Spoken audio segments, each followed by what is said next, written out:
Hello, everyone. All right, let's tackle this tricky endgame position together.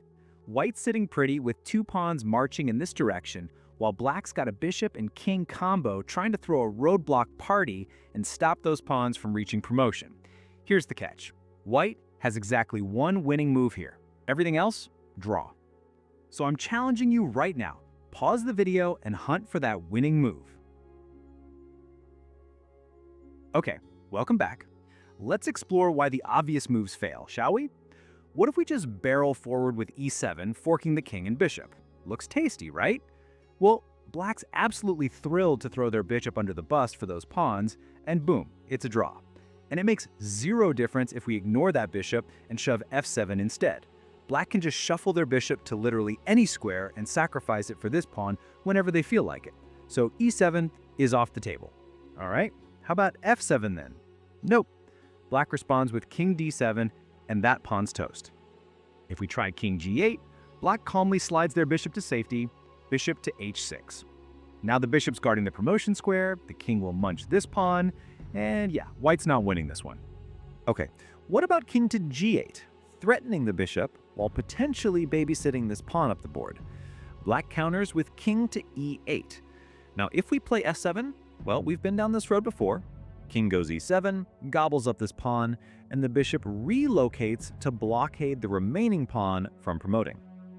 If we play e7 here instead, then bishop h6 moves the bishop to safety, and honestly, it doesn't matter what trick White tries here, those pawns aren't promoting. Draw. And after king to e8, if we move our king away, say to h7, retreating back to h7, Black just makes a waiting move with the bishop and plays the patience game, eventually forcing us to push the pawns into a losing situation. Another draw. What if we try king to g6 instead? Again, Black plays king to e8. If we play f7 check here, deja vu strikes. We've seen this position before. Black's got the pawns under control. And if we attempt e7, Black cheerfully sacrifices the bishop for those pawns, and that pawn's going nowhere fast. King to f5, perhaps. That's not leading anywhere productive either. Black just moves the bishop out, then brings the king to f8, which slams the door on this pawn's promotion dreams. And if we ever advance this pawn, Black just trains the bishop for it. King to f5 is also a draw. So the only move we haven't examined is king to h8. And if you found this move, then congratulations. This is the secret sauce. This is the winning move. Now you might be scratching your head thinking, moving the king to the corner? That oddball move is the winner? Yes, and here's why. We gain the distant opposition. It's a beautiful thing. Watch this. If Black plays king to e8, we respond with king to g8, and we've got the opposition because it's Black's turn to move. They're stuck. Here, if Black moves the bishop out, say to d6, we've got f7 check ready to roll. If Black plays king to d8, we promote. Easy peasy. Or we can support this pawn instead and cruise to victory. And if Black instead plays king to e7, we promote to queen again and win the queen versus bishop endgame. That's in the bag. But what if Black gets creative? What happens if Black instead plays bishop to h6? Can you spot the winning move here? There's only one, and that's to play e7.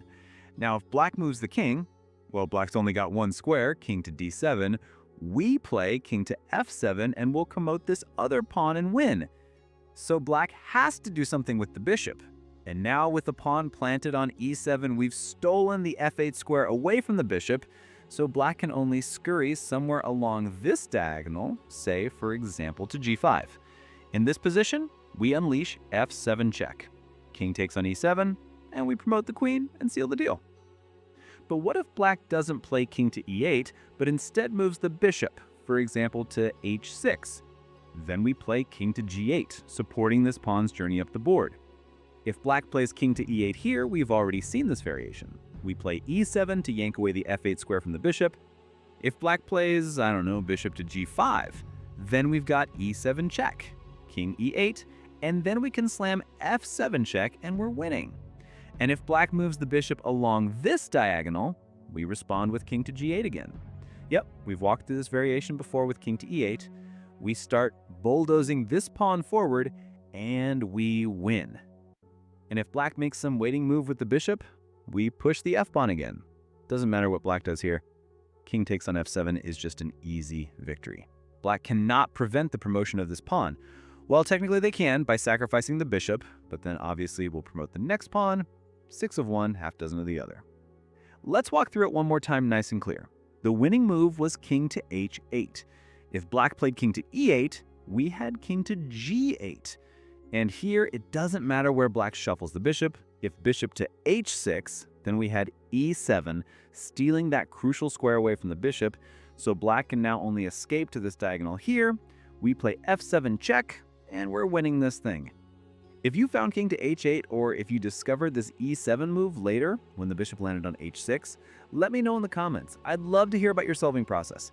Please like and subscribe to the channel if you want to see our videos again, and I'll see you in the next one.